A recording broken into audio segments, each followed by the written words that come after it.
Okay, let's go. Ternyata jam 8:37 dia minta maaf ke saya. Wah, ini baru mengerikan. Jadi minta maaf ke saya. Yang terhormat Mas Roy Suryo yang saya cintai, tering salam dan doa, semoga Mas selalu sehat dan selalu dalam limpahan keberkahan Allah Subhanahu wa taala. Maaf Mas, terkait biaya saya pada bulan Mei 2020 ke Mas Roy Suryo tidak punya maksud apa-apa, hanya saran dari seorang sahabat. Ngaku sahabat lagi. Sahabat ya. Tidak punya niat intimidasi atau hal apapun, kecuali niatan baik dan saran saya dari seorang sahabat. Saya ini orang kecil dan rakyat biasa yang tidak memiliki kapasitas untuk mengintimidasi seorang orang lain. Bla bla bla bla. Ya, jadi artinya apa? Wakil Menteri mengaku orang biasa. Nah, gitu. Untung loh. Ini terus terang untung. Untung saya pernah pada level ketika di Kementerian Pemuda dan Olahraga, sebelum jadi Wamen, itu pernah deputi di Kemenpora. Jadi ketika posisi di Kemenpora, meskipun tidak pada periode yang sama ya, coba, ini saya hanya coba. Coba kalau saya belum pernah jadi menteri, mungkin WA-nya juga lain. Ya kan?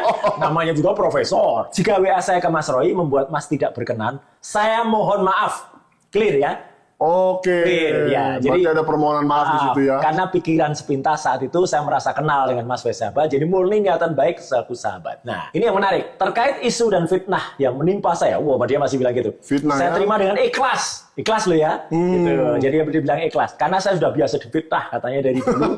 Dan saya tetap kuat menghadapi. Jika nggak kuat, mungkin saya tidak jadi seperti sekarang ini. Gitu ya. Merantau ke Jakarta hanya modal lulusan SMP. Ini saya hormati. Ngaku.